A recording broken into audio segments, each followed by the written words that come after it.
Alhamdulillah, 3 points en poche. Voilà sama gars, victoire du Real Madrid. Gis ngeen tey Real fi doon joué la Liga 23e journée contre Valence mu dóor ko 2-0 gars yi. Álvaro Carreras moo dugal premier but bi à la 65e minute et deuxième but bi Kylian Mbappé à la 91e minute. Bon, pas de grande chose à dire si match bi nag parce que match bi saful xorom, saful suukar, saful kaani. Match bu lewet la tey vraiment à part le but d'Álvaro Carreras vraiment un très beau but tey Álvaro Carreras à la Marcelo la def xam nga téye bal bi xuus taf premier poteau bi bu rafet vraiment mais à part ça moom je peux dire match bi neexul dara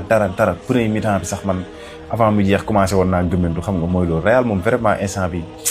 da ngay repatas mais l'essentiel c'est la victoire alhamdulillah on a eu les 3 points et si classement bi gis ngeen on est revenu à 1 point du Barça actuellement 1 point kese la ñu rawee voilà ak lu metti nañ maintien rek di gagner waaw c'est l'essentiel quoi. Et Kylian Mbappé aussi kické de Bondy qui marque son 23e but de la saison en Liga c'est juste énorme parce que il est largement devant les autres ki si topp Muriqi la avec 15 buts donc rawee na ko déjà 8 buts c'est vraiment énorme quoi et il marque aussi son 42e but de la saison toute compétition confondue. En tout cas, bravo et félicitations à toute l'équipe. Vraiment, football une darul bah, mais l'essentiel, c'est la victoire. 3 points rek mo ci am solo quoi, té gagné nañ ko. Donc, bravo à toute l'équipe. Et n'hésitez pas aussi ngeen wax ma sen xalaat ci commentaire yi. À la Madrid, ina de mas. Ah, le Real Madrid, vous avez gagné, gars. Mais ba légui sama xel dalagul à 100% sen équipe bi de première mi-temps bi c'est à oublier.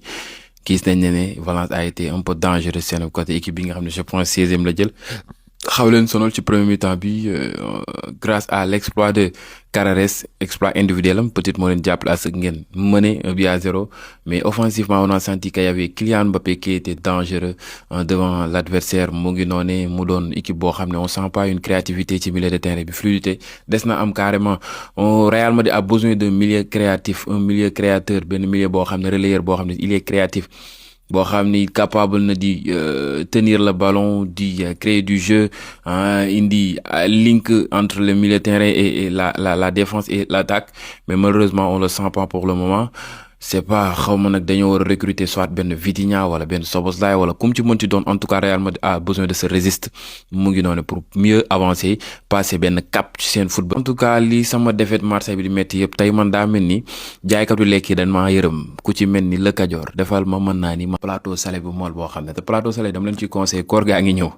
képp ku ci bëgg da ngay contacter kooke di waa Le Cadior ci numéro boobee di 77 889 22 73 ñu ngi nekk Kër Mbaye Fall am nañ Mbour aussi tamit mën naa ne lépp luy salé tacos pain wala loo bëgg croissant lekk yu neex yoo xam ne nii y a tout plateau salé bu mool comme bii nii boo ko bëggee da nga koy contacter mu livrer la ko fépp foo mënti nekk. mais saa yi mi wax leen ak moom wax leen ak kii Mbappé calme-toi déjà 23 buts te Liga bi demagul fenn. Arbeloa moom ak lu ko waaye mënti waxal Liga moom kenn ñemewu ko wax daal. Arbeloa en Liga c'est 4 matchs 4 victoires 0 faute pour le moment en Liga. mais Liga ren bi les gars seere na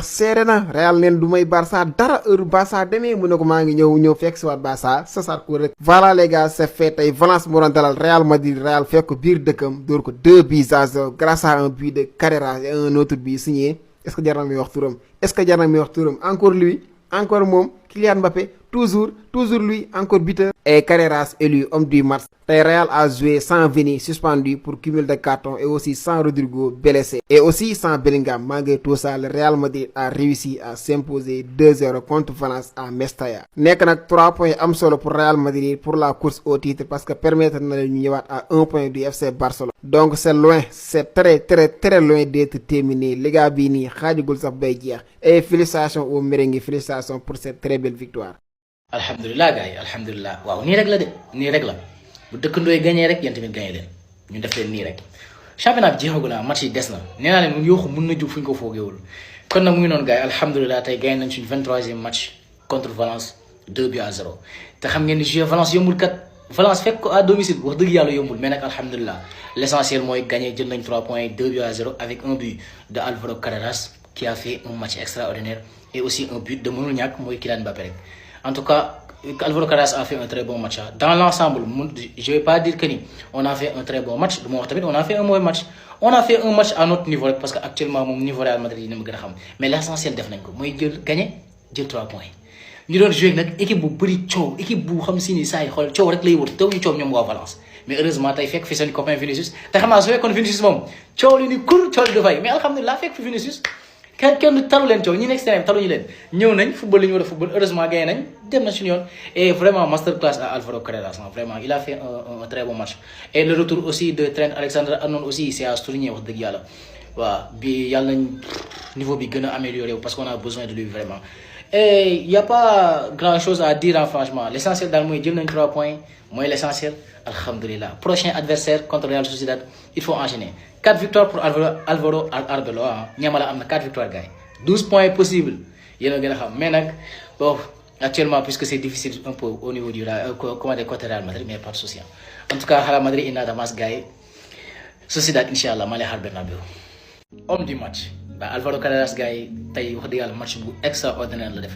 comme la ma doon wax nag la fois passée yenn saa yi niveau équipe day yóbbaale jour de niveau équipe day yóbbaale jour mais ñëpp xam ne Alvaro Carreras c'est notre meilleur recrue franchement c'est notre meilleur recrue xanaa su doon Mbappé bi bëri yi muy dugal mën naa wax ni c'est notre meilleur joueur de la saison mën naa wax loolu mais quand même des fois mu am ay matchs yu compliqués yoo xam day passer à côté mais quand même des fois on accepte vraiment c'est un joueur extraordinaire Alvaro Carreras masterclass. yaakaar naa match yu nga ko mën a critiquer peut-être c'est le match contre Atlético Madrid le match contre Benfica bi jàll sinon aussi le reste yëpp il te sort des masterclass en wax dëgg Alvaro Carreras des fois nag match yi da ngay ñëw mu compliqué et ça se comprend da ngay comprendre noonu la mais wax dëgg yàlla c'est un très bon joueur techniquement il est bien tactiquement il est bien avec le but wax dëgg yàlla masterclass très joli but dribblé passe camp yi premier poteau magnifique tout simplement magnifique mais mu ngi noonu daal en tout cas match mën naa ñëwaat encore ngeen gis ko mu passé à côté mais boobaa dañuy analyser match bi rek xam ni soo xoolee dans l'ensemble peut-être c'est normal le fait que mu passé à côté comme exemple contre Atlético Madrid derby la peut-être il comprend pas lan mooy derby ñu gars yi ñëw jaar ci kawam jàll contre Benfica aussi c'était trop compliqué et jouer contre son ancienne équipe voilà donc de toutes les façons daal lu mu mën a wax mooy c'est un joueur extraordinaire c'est un joueur extraordinaire mooy jàpp naa ne mënuñoo am latéral bu gën kii mënuñoo am tamit recrue bu ko gën donc ñu noonu bravo à Alvaro Carreras. est-ce que xam nga ni Carvajal tey dafa meroon carrément ndax li tax footballu nag dafa dem carrément si Antonio Pinto di ko laaj li explication nag ndax li tax footballu tey di contre Valence nag non mais franchement gars yi naa leen ko tegalee benn par mais avant tout nag gars yi partagé leen vidéo maximum tey tension nag mu ngi bëgg a am si diggante Carvajal et Arbeloa gis ngeen nag gars yi li nga xamee nag gars yi Arbeloa doon de remplaçant nag génne lii di David Jiménez nag gars yi di dugal tere Alessandro Aldo mais xool leen la réaction de Carvajal actuellement nii dafa déçu na mer na jamono juntoon ni nag li tax footballu nag parce que nag gars yi waxoon nañ Carvajal na tey ji mënoon naa football parce que ñëwoon na encore à 100% na tey ji mënoon naa football de mais li tax Arbeloa dugalu ko regardez-moi Real visage de kii di Carvajal dafa triste gis ngeen na gars yi match bi mu jeexee carrément na gars yi dañoo apercevoir lii di Carvajal ay Antonio Pinto da ko doon jéem a calmer di ko expliquer situation ne mais dafa meroon Carvajal dafa meroon carrément na nangu dégloo na gars yi jamono juntoon ni na parce que mënu comprendre li tax footballu tey ji na lii daal mooy wone na Carvajal saison bi nu yoon mën a utaa beneen club parce que actuellement nii li ma gis nii gars yi moom Arbeloa no franchement Carvajal naru am temps de jeu jamono ju avec l'arrivée de kii di Trent Alexander-Arnold te gis ngeen Trent Alexander-Arnold bi mu duggee na sa gars yi deuxième mi-temps bi xaw naa de différent à transversal bi mooy longue passe bi franchement nag gars yi Carvajal pour moi moom c'est fini entre Real de Madrid Carvajal parce que li ma gis nii moom xam naa ne Arbeloa dootu ko footballaate encore nag gars yi ma leen laa seen abi si commenté naa ngi gisee. bref Real Madrid gagné na Valence 2-0 certes nag gars yi victoire neex na trop wax dëgg yàlla mais tey jii li ma gën a neex ci Real Madrid mooy jeu bi ñu posé tey jii nii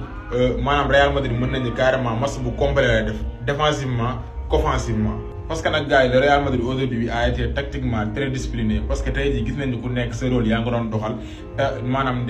defoo ay dépassement de fonction voilà tey jii nii ku nekk fan la teg joué nga fa normal mais aussi lu ëpp importance mooy tey jii suñ attitude suñ perte bali gars yi tey jii yéen ñëpp gis ngeen ni carrément ne joueurs dañ doon marketé collectivement teg seen pressing mais aussi dafa ñu pressing ngeen naan def mooy pressing yu jàllaxoo yooyu noonu ku nekk di jaar fenn di daw mais tey jii dañoo gën a organiser wu voilà man nag wax dëgg yàlla instant bii nii match tey bii nii daal bu ñu ko confirmer man Real Madrid carrément di ngeen gisaat Real Madrid bees taax mais Real Madrid moom boo leen bëggee dégg-dëgg lii ñun bettuñu parce que saison bii nii am na ay match yoo xamante ne si aussi ñëw na joué ko comme manière bii nii mais continuer wu ko Real Madrid nag problème am mooy problème continuité la am léegi nag ñu koy xaar ba xam moom dina continuer parce que certes gars yi xamoon nañu Real Madrid dafa amoon ay blessures ñun ñëpp voilà blessure na ñu ngi ñëw kenn par kenn certes am na ay gens comme ay Bellingham yi dañoo blessé mais ay jotaat na suñ blessure yu bëri quoi ñu ngi leen jotaat ñu xaar na ba xam ñoom ñëpp bu ñëwandoowee ñu xool ba xam Real Madrid dinañ amaat suñu Real ban amoon wala waaw wala déet quoi kon nag gars yi noonu soo paree ngeen amee abonné partage jaa ngeen def gars